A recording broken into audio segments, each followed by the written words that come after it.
No. Buenos días. Como ven, ya empezó aquí la mesa. Buenos días, muy buenos días. Bienvenidos a la Agenda Pública. Yo soy Mario Campos y le doy la bienvenida en este domingo 7 de abril. Después de una semana que no estuvimos por acá, nos encanta estar de vuelta hoy con Maite Azuela. Maite, ¿cómo estás? Muy contenta de estar aquí con ustedes y pendiente del debate con el nervio. Sí, querida Sí. Maite, la maestra Maite Azuela. Claudia Flores, ¿cómo estás? Muy contento y también súper emocionado de que hoy a las 8 de la noche vamos a ver por primera vez a los dos candidatas y candidato debatir. Javier Tejado, ¿cómo te va? Entonces ellos sí van a ver el debate. Ellos sí van a ver el debate. ¿Tú sabes de alguien que no? No, yo sí lo voy a ver. Yo creo sí. que veremos las audiencias, cuánta gente lo ve. Hay muchos canales que lo van a transmitir. Veremos la audiencia que congrega. Y aquí en esta casa vale la pena Vean al verlo. Por supuesto. Oye, pues si quieren empezamos por ahí. Queremos platicar con todos ustedes de este tema que en el desarrollo de la campaña pues marca un momento interesante, que hay expectativa.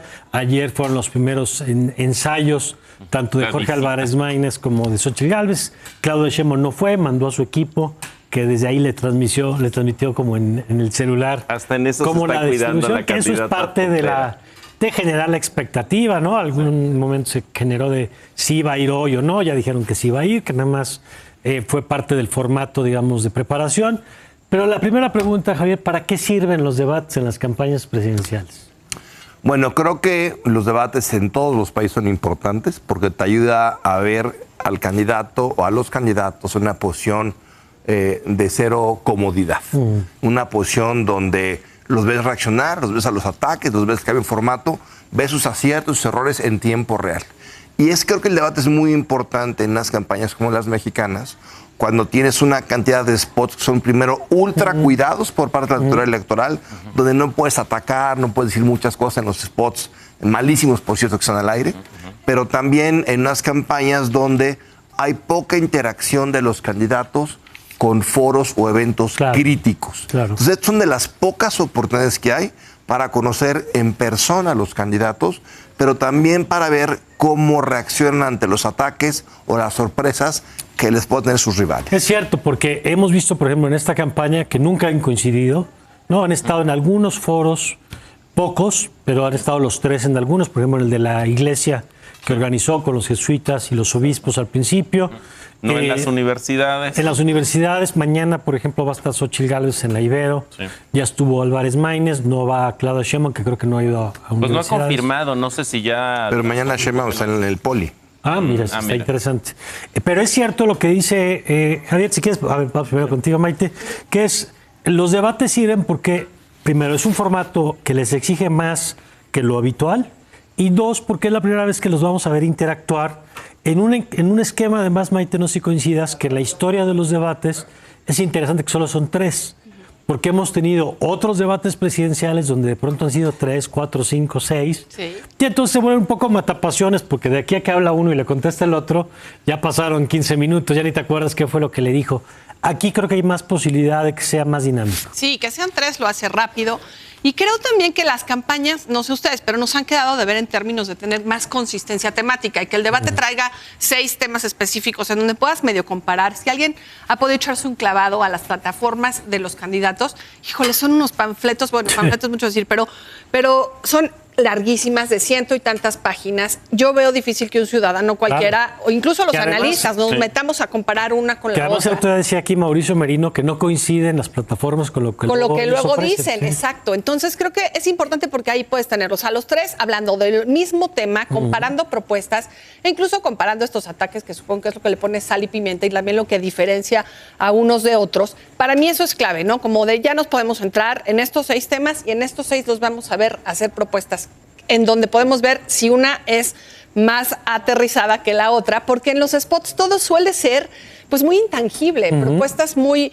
escuchaba el otro día una, por ejemplo, la de salud de Xóchitl, y decía, ¿cómo va a ofrecer salud universal con atención incluso en clínicas privadas? Pues probablemente el debate sea una oportunidad para saber los cómo. Esperemos que hasta ahí podamos llegar. Es importante también porque creo que Claudia se ha cuidado muchísimo de estar en ciertas entrevistas. Hay medios a los que no, a los que decide no ir a ciertas, no atiende, decide no atender ciertas entrevistas. Y aquí, como bien decía Javier, pues están expuestos todos en un mismo formato, en una plataforma en la que tienes que reaccionar espontáneamente. Y creo que aquí ya no pueden cuidar a la candidata como la han estado cuidando en otros espacios. Ahora, Claudio, ¿qué tanto mueve la opinión pública un debate? Yo recuerdo de los históricos, obviamente, pues el primero de Diego Fernández, Cuauhtémoc Cárdenas, y era Diego Cárdenas, ¿y quién era el de...? Y Zedillo, era Zedillo. Era Zedillo, muchas gracias. Y ese, ¿te acuerdas la expectativa que generó el desempeño de Diego Fernández? Que después se habló mucho que si le bajó el perfil. Pero, ¿qué tanto realmente llegan a mover las preferencias? Mira, crecimos una buena parte digamos, de nuestra vida política en los 80 y 90 con la idea de que los debates no movían la aguja, porque eran muy aburridos, porque estaban hechos básicamente para proteger los intereses de los partidos y los candidatos. Me parece que el cambio de formato desde 2018 cambia esa historia. ¿Por qué? Porque se vuelven más enfocados hacia la audiencia. Con sus limitaciones, Javier, porque no es que sea un producto divertido y entretenido para todas y todos, pero sí, al menos por colocarlos en posiciones donde cambiaban los formatos y los obligabas a generar debate entre ellos y no a tirarse un rollo y leerlo. Me parece que hoy estamos viendo cada vez más audiencias jóvenes, por ejemplo, conectarse con los debates. ¿Por qué? Porque quieren entender los memes, quieren entender, digamos, los chistes en redes sociales. Hay que entender que estos drivers, digamos, fuerzas para ver el debate, no siempre tiene que ver con comprender a perfección la propuesta política, sino más bien justo ver escarceo, las reacciones, ¿no? Y es con lo que nos quedamos. La de López Obrador con la cartera. La cartera o la manita del Bronco. Es decir, y ahí están los memes y eso al generarse una gran conversación en torno a los debates, jala el interés público. Entonces, sí tiene un impacto cuando sucede algo extraordinario. Es decir, cuando un candidato o una candidata se equivoca, comete algún error, se vuelve, digamos, materia de memes y de chistes digitales, es ahí donde esto genera impacto, conversación y entonces sí puede afectar imagen y posicionamiento. ¿Qué esperas de hoy, Javier? Primero, en términos del formato, porque el formato, como decía Claudio, ahora importa en términos de generar interacción o no. Y dos, en términos de los personajes, porque hay gente a la que se le dan muy bien los debates y hay gente que es más acartonada, rígida. Creo que ese es un debate que ha habido polémica antes de iniciar el debate. Primero por la intentona del PT, Morena y Verde de quitar a uno de los moderadores. Pero antes, si te acuerdas lo de Signalab, también las preguntas. También. El tema de las elecciones. Las preguntas, tratando de afectar las preguntas, que bueno que no se logró quitar las preguntas.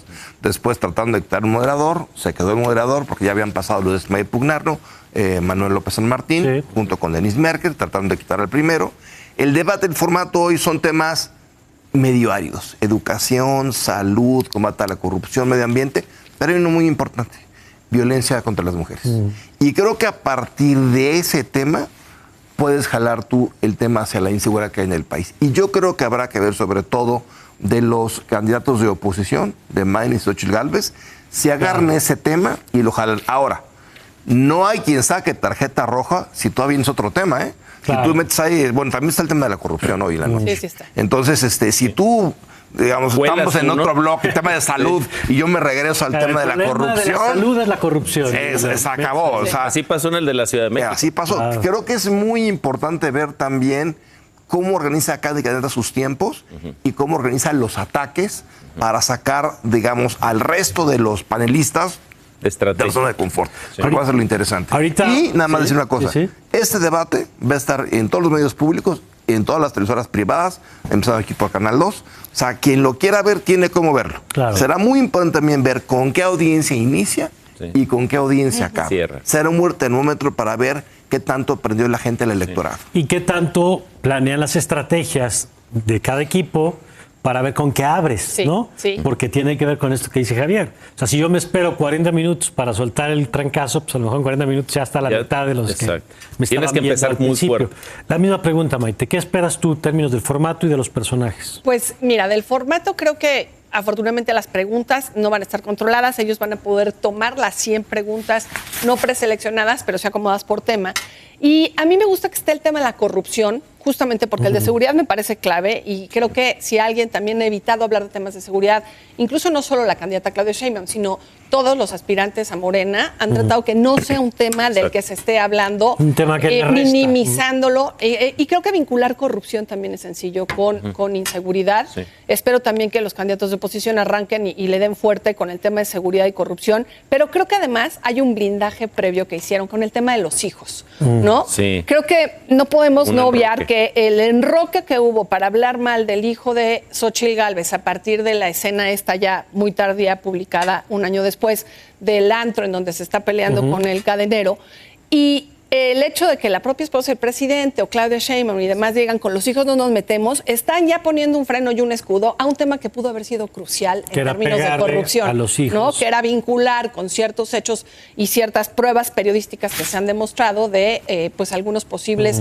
intervenciones en contratos, ¿no? de los hijos de Andrés Manuel López Obrador con el tema de la corrupción. Entonces creo que ahí probablemente nos vamos a quedar con las ganas de que hayan salido algunos dardos no más precisos. Con los hijos menores de edad, ¿no? Oh, sí, exacto. ¿No? Posiblemente, sí. por ahí. No con otros. Vamos a una pausa, si sí, me permites, claro querido Claudio. Ahorita regresamos contigo y regresamos también para preguntarles qué expectativas en términos de las personalidades de cada uno, qué se juega Xóchitl Gálvez, Claudia Sheinbaum, Álvarez Maínez en la noche de hoy. Lo platicamos, si les parece, regresando de la pausa.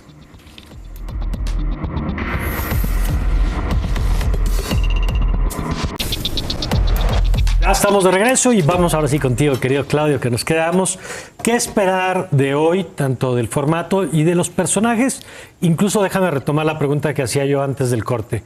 ¿Qué se juegan hoy Claudia Sheinbaum, Xóchitl Gálvez y Jorge Álvarez Maínez? Pues me parece que lo que van a hacer hoy en el debate es justamente un reflejo de la estrategia en función de dónde están. Es decir, Claudia Sheinbaum va a mantener su liderazgo. Ha jugado conservadora, alejarse de espacios mediáticos, invitaciones, que de cámaras. Es como juega quien va ¿para arriba, qué me ¿no? meto? Pues voy arriba, ¿para qué arriesgo mi ventaja? Va a defender, obviamente, el tema de continuidad que ha sido sistemáticamente planteado, alejándose de temas de seguridad, planteando un diagnóstico, digamos, positivo o optimista sobre el rumbo del país y defendiendo, digamos, un asunto claro de continuidad. ¿A qué va? A no equivocarse, que no le voy a pasar el que viva la corrupt transformación porque se va a volver meme. Claro. Segundo, Xóchitl Gálvez, o desde otra posición, va a retar a la candidata puntera en las encuestas en intención de voto, ventaja amplia o estrecha.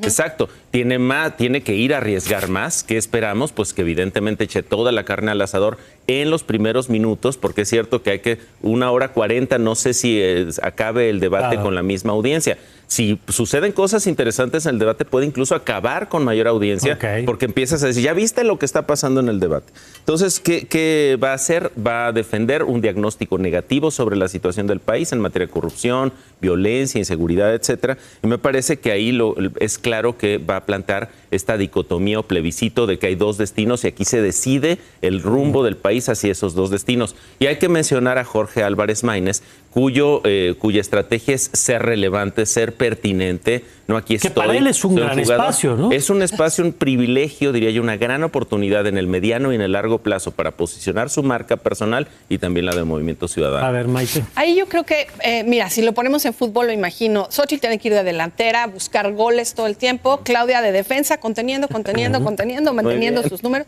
Y Maínez me lo imagino como el jugador 11, ¿no? El que ve y aplaude, no sé si vaya a sacar palomitas como la sacó Chertorivsky. Espero que no. Que se coloca de espectador. Claro. Claudia, pues se juega el mantener sus altos números en las encuestas. Xóchitl sí tendría que buscar repuntar, colocar temas que sí pongan en disyuntiva la campaña de Claudia, que ha sido pues, más o menos plana. El tema personalidades. Mucho, ¿no? Como unos son más carismáticos que otros. O sea, no fuerzas políticas, sino personas. Y sí creo que para Xóchitl y para Maínez incluso, lanzar el tema de la importancia del voto en el Congreso es clave en los debates. O sea, sí es un espacio en donde tienes probablemente audiencias a las que no tocas en los spots. Y aquí poner el rollo de necesitamos legisladores de oposición que hagan contrapesos, ¿no? Que Morena no se lleve todo el carro completo. Y Movimiento Ciudadano, pues aunque tiene poco porcentaje y sí la posibilidad de mantener el registro, puede que haga de repente la diferencia en un Congreso con sus 5, 6, 7 legisladores, y eso es básico. Sí, porque las campañas presidenciales no son nada más para ganar la presidencia, ¿no? Una Así campaña es arrastra para mantener el registro y 2 para crecer las bancadas, que creo que sí es la apuesta de MC. Javier, ¿tú cómo ves que se juega cada uno? A ver, yo también creo que Claudia tiene que apostar a mantener su ventaja, administrar su ventaja. Para Claudia Sheinbaum y su equipo, mientras el debate pase más de noche, mejor para ellos. ¿Tú la ves jugando más agresiva? No, yo la veo jugando muy a la defensiva, sin muy tema Clara Brugada aquí en la Ciudad de México, ¿Sí? así como diciéndole... Ni los veo ni los oigo. Ni los oigo, todo tranquilo, traigo mi discurso y ya no me salgo. Creo que, sin embargo, Álvarez Maínez tiene que jugar a figurar, a estar. Claro. Creo que se dio cuenta MC que lo que hizo Chertoris fue un error en la Ciudad de México. Esa frase de las palomitas fue terrible. Y Xochitl tiene desde el primer minuto que salir de meter goles. Es la segunda vuelta de un partido, como decía Maite, y tiene que llegar con una desventaja de varios goles, tiene que llegar a golear muy, muy pronto. Veremos cómo lo hace. Y yo creo que, la verdad, el gran, digamos, factor de este debate va a ser el presidente. ¿Por qué? Porque el presidente, la verdad, es el factor de esta elección. Claudia Sheinbaum lleva esa ventaja que tiene, no por lo que haya hecho o dicho, sino por el presidente. El presidente está semana sí tras semana en la contienda electoral, y la verdad, la gente que va a votar por Claudia y Moreno lo hacen por el cariño que tiene el Que presidente. no lo fue en el DF, vieron que en la Ciudad de México estuvo ausente Andrés Manuel, ni siquiera Clara Brugada lo mencionó. Aquí yo creo que a nivel nacional, yo creo que Xochitl Gálvez sí va a sacar tema del presidente, y creo que el tema de inseguridad y corrupción son lo que pueden mover el interés de la gente para salir a votar y cómo votar. Sobre esto que dice Javier, hoy el tracking diario de Consulta Mitofsky coloca al presidente en su punto de aprobación más bajo en mucho tiempo, de 53%, por debajo de 54%. Y en el último mes bajó un punto el presidente, digamos. Entonces es interesante porque si es un plebiscito a la elección sobre López Obrador, en esa medición en particular se van acercando al 50-50, ¿no? Que no coincide con lo que dicen las encuestas de preferencia electoral. Pero de la aprobación presidencial sí estaría 52-40. Oye, y nada más no hay que dejar de mencionar, porque es un tema muy sensible, muy delicado, la cantidad de políticos, aspirantes y candidatos muertos en este proceso electoral, sobre todo estos últimos 30 días, 33 asesinados en 30 días, nunca lo hemos visto. Y bueno, si es la matazón entre los políticos, ¿cómo está la matazón entre los ciudadanos? Y yo creo que es ahí cuando no van a poder evitar el tema de seguridad. O Maínez o Xochitl lo tendrán que aterrizar, sobre todo pues nombrando a los casi ya 26 aspirantes que han sido asesinados y el grupo político que les acompaña, ¿no? Algunos han tenido familiares asesinados, otros asesores asesinados. Entonces es ahí. Ahora, déjame ponerte un tema, Claudio. El de los segmentos jóvenes que decía hace rato Maite, que tú dices se enteran en parte a través, no necesariamente de lo que ven, sino lo que ven después en las redes sociales. Conversaciones digitales. ¿Qué les tendrían que decir las candidatas, el candidato, para llegarles? ¿Qué resulta relevante para esas audiencias? Pues fíjate que esta semana presentó Cinebox y Altazor un estudio sobre, digamos, el impacto de las campañas político-electorales de las dos candidatas punteras entre jóvenes millennials y de generación Z. ¿Y qué vemos? Que encontramos un poco lo que ha dicho Javier aquí, creo que desde el inicio de las campañas. Pésimos anuncios, pésimos spots para captar el voto joven. Todos queremos ese voto joven porque es de un volumen impresionante. Si votara una buena parte de esos jóvenes, decidirían quién va a presidir este país. Desafortunadamente hay una baja participación, pero también no es apatía desde mi punto de vista, es más bien fallas en nuestra comunicación para poder conectar con estas audiencias. El estudio destaca algunas cosas. Primero, críticas a cómo se está comunicando, fortalezas de Claudia Sheinbaum, la diversidad de jóvenes que presenta en su comunicación, debilidad, la falta de crítica respecto a la situación del país. Xochitl Gálvez, su fortaleza tiene que ver básicamente con su esquema problema-solución y un diagnóstico fuerte, digamos, de la situación del país, y su debilidad tiene que ver básicamente con el tema de narrar y hacer creíble su propia historia. Es interesante, pero no le están creyendo esa historia de lucha, de self-made, de una mujer construida a sí misma. Y hay que decir que los mensajes, Javier, se están criticando de estar muy cargados. Entonces quieres meterle todo en un spot a los chavos, y los chavos, no, yo quiero un tema, quiero que conecte con mis espacios. ¿Qué spots funcionan mejor? Interesante, Maite, cuando se meten a los ámbitos donde están los jóvenes. Es decir, el spot mejor valorado de Claudia es donde está en las escuelas primarias, secundarias, prepas, se mete a las universidades, le va bien. Y en el caso de Xochitl, cuando se mete con imágenes de los hospitales, las clínicas, las consultas. Es decir, las personas quieren ver sus problemas reflejados en la comunicación política. Oye, y un último punto que es interesante, las figuras de los moderadores que han crecido en reflector, ¿no? Ya hay cada vez como un tema de quién va a ser. Ya decías tú que hubo un debate en torno a Manuel López San Martín, que va a estar hoy en la noche con Denise Merker conduciendo. Va a ser interesante porque también se apuesta por formatos que le permitan más a los moderadores interactuar, ¿no? Sobre todo creo que en el tercer formato, pero va a ser un rol también interesante. Un rol interesante. Yo creo que también los moderadores ya en la marcha vendrán qué tanto margen tienen, ¿no?, para soltar, digamos, las ataduras del debate. Sí. Creo que la propuesta inicial del INE era una propuesta mucho más flexible en todos los debates. Los partidos no quisieron prácticamente y se acotaron los dos primeros debates mucho, pero yo espero hoy al calor digamos, del debate y con la sagacidad de los moderadores, pues hagan una buena labor y se permita ese diálogo, ese choque, sí, y ese, digamos, chispa que requiere comprender, ¿no? Pues claro. Es lo que la audiencia quiere ver, quiere ver un buen debate. Claro, me encanta porque siempre decimos, queremos ver propuestas. No es cierto. Queremos ver pleitos. Queremos ver que arda fuego, que arda el porque fuego. Si no, pues para eso nos quedamos leyendo las 120 páginas de las plataformas. Sí. Maite, ¿te genera expectativa lo de hoy? Me genera expectativa y creo que, regresando a lo de los jóvenes muy rápido, hay dos temas que pueden aprovechar, el de medio ambiente y el de la violencia contra las mujeres. Esos dos temas conectan de inmediato con los jóvenes y pues también cómo se expresen, ¿no? El carisma que genere una candidata a la otra o el propio Álvarez Maínez que llega ahí como el joven. Claro, a ver cómo le juega. Y diría yo, solo para cerrar, si me permiten hacer un pequeño comercial, esta belleza del libro, querido bonito, Mario, ¿no? Batalla por la atención, cómo dejar de perderse entre pantallas y redes sociales. Yo creo que además de un gran manual para escapar de, digamos, de la cárcel de los espacios digitales, también es un buen manual para entender cómo están hoy jóvenes conectados brutalmente con el mundo digital. Muchas gracias, Claudio. Librazo, sí, librazo. Gracias. Bueno, pues gracias, Javier. El próximo domingo le entramos al análisis de lo que pasó hoy. Gracias, Maite. Gracias a ustedes. Gracias, muchas gracias. Un gustazo. Gracias. Nosotros hacemos un corte, regresamos con el tema de Ecuador. Ya está aquí Mauricio Mechulán para explicarnos pues qué implica lo que ocurrió este fin de semana con la Embajada Mexicana. Lo analizamos regresando de la pausa.